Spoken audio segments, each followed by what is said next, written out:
Morning Spirit. Selamat pagi, semangat pagi. Shalom Bapak Ibu dan saudara-saudariku yang dikasih oleh Tuhan Yesus, bertemu kembali di dalam Morning Spirit. Pagi ini kita kembali akan belajar dari firman Tuhan. Tema Morning Spirit pagi hari ini adalah terang dunia. Orang Kristen adalah terang dunia.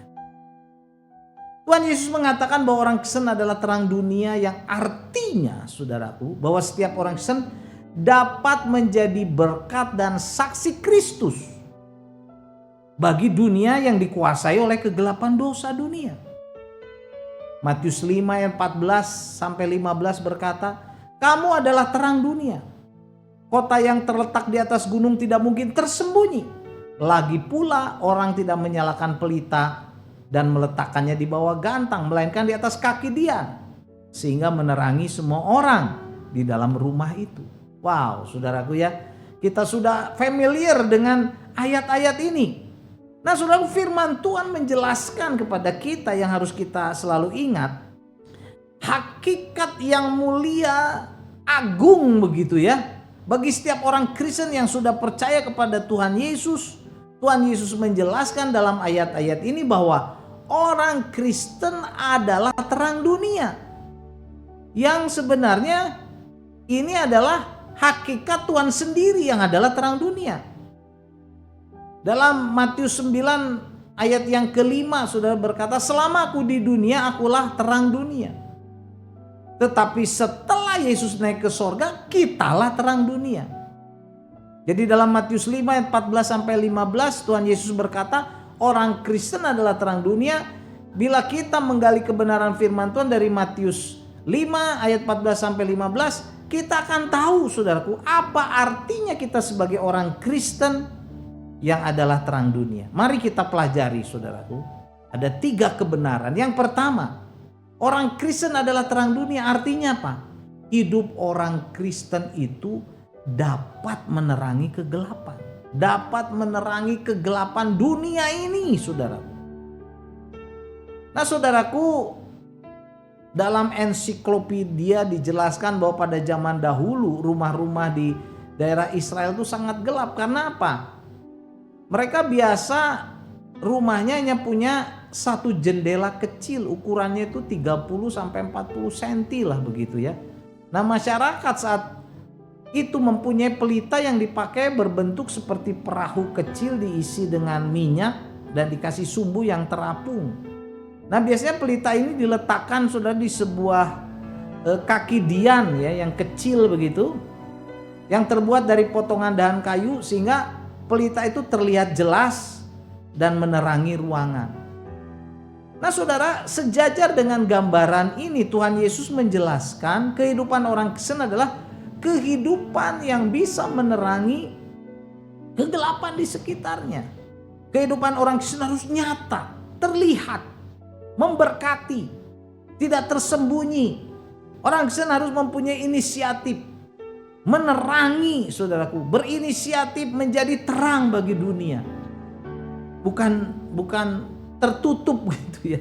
Jadi dalam ayat ini Tuhan Yesus berkata, kamu adalah terang dunia, bukan terang gereja, bukan terang eksklusif, tapi terang dunia, saudaraku. Jadi kehidupan Kristen harus menerangi kegelapan yang ada di dunia ini, yang luas ini. Dunia keluarga, dunia sekolah, kampus, ya, dunia kerja, dunia bisnis, di tempat rekreasi, di masyarakat umum, dimanapun. Saudara, kita harus menjadi terang. Amin ya. Dan kemudian yang kedua, saudaraku, orang Kristen adalah terang dunia, artinya kehidupan Kristen itu harus dapat membimbing orang lain yang dalam kegelapan. Orang lain yang dikuasai oleh hawa nafsu dunia, kegelapan setan ini, saudaraku.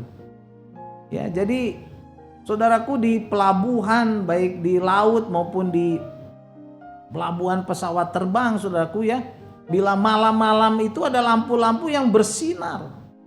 Ini untuk membimbing, saudaraku, kapal ya, khususnya di pelabuhan seperti mercusuar, saudaraku, membimbing supaya kapal itu jangan tersesat atau karam karena nabrak karang yang bisa menghancurkan kapal itu, menenggelamkan. Nah, jadi orang Kristen terang dunia adalah kehidupan orang Kristen itu bisa membimbing, mengarahkan, mengajar, menjadi teladan, saudaraku.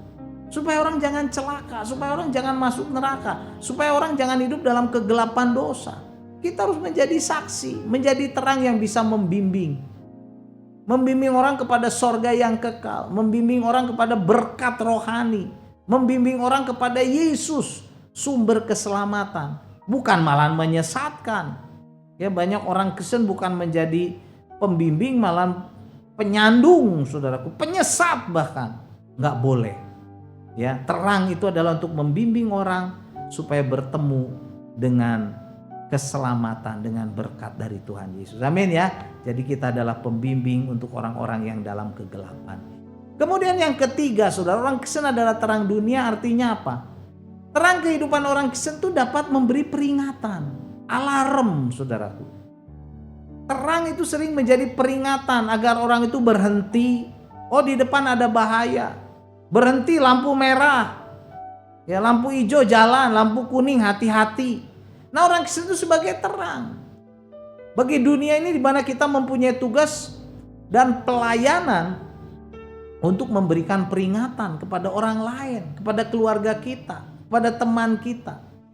Awas, itu bahaya dosa. Lampu merah, stop. Jangan lakukan dosa, stop. Jangan berbohong, stop. Jangan bercabul, berzina, stop. Jangan korupsi, stop. Jangan malas untuk pergi beribadah. Jangan malas untuk pergi sekolah minggu, pergi ke gereja. Mari gitu ya, kita memperingatkan mereka supaya mereka jangan hidup dalam kegelapan dosa. Haleluya, saudara. Sebagai orang Kristen kita harus membimbing, memberikan peringatan terhadap seseorang bahwa dosa itu sangat berbahaya karena dapat membawa maut, membawa ke neraka, saudaraku, membawa kepada penderitaan dan kematian kekal di neraka. Roma 6 ayat 23 berkata, sebab upah dosa adalah maut, tetapi karunia Allah ialah hidup yang kekal dalam Kristus Yesus Tuhan kita. Jadi walaupun sulit, saudaraku, kita harus memberi peringatan bahwa upah dosa maut, bahaya. Kita harus memberitakan, saudaraku, kasih karunia dari Tuhan, keselamatan dari Tuhan, keselamatan kekal dalam Yesus Kristus. Haleluya, saudaraku ya. Inilah yang harus kita lakukan sebagai orang-orang Kristen yang Tuhan katakan bahwa kita adalah terang dunia. Inilah 3 langkah, saudaraku, sebagai terang dunia. Hidup orang Kristen itu dapat menerangi kegelapan dunia. Yang kedua, kehidupan orang Kristen dapat membimbing orang lain yang belum percaya, yang ada dalam dosa kegelapan, kepada terang. Dan yang ketiga, terang kehidupan orang Kristen dapat memberi peringatan. Oh, di depan itu ada bahaya, supaya mereka memilih jalan yang benar dalam Yesus. Amin ya. Matius 5 ayat 14 sampai 15 saya bacakan lagi. Kamu adalah terang dunia, kita adalah terang dunia. Kota yang terletak di atas gunung tidak mungkin tersembunyi. Lagi pula orang tidak menyalakan pelita itu lalu meletakkannya di bawah gantang, melainkan di atas kaki dian, sehingga menerangi semua orang di dalam rumah itu. Amin, saudaraku. Mari kita berdoa. Terima kasih Tuhan untuk kebenaran firman-Mu. Kami adalah terang dunia. Oh Tuhan, kami mau menjadi berkat bagi banyak orang, membimbing orang, mengingatkan orang, membawa orang kepada Kristus supaya mereka diselamatkan. Terima kasih Tuhan untuk kebenaran firman-Mu. Dalam nama Tuhan Yesus kami berdoa dan bersyukur. Amin. Amin. Bapak, Ibu, dan saudara-saudariku yang dikasihi oleh Tuhan Yesus. Sekali lagi, kalau kita diberkati oleh Morning Spirit, jangan lupa klik like, subscribe, bunyikan loncengnya supaya kita bisa mengikuti Morning Spirit ini terus. Dan kalau kita diberkati, bagikan kepada banyak orang supaya banyak orang pun diberkati oleh Morning Spirit ini. Sampai bertemu dalam Morning Spirit selanjutnya. Morning Spirit. Selamat pagi, semangat pagi.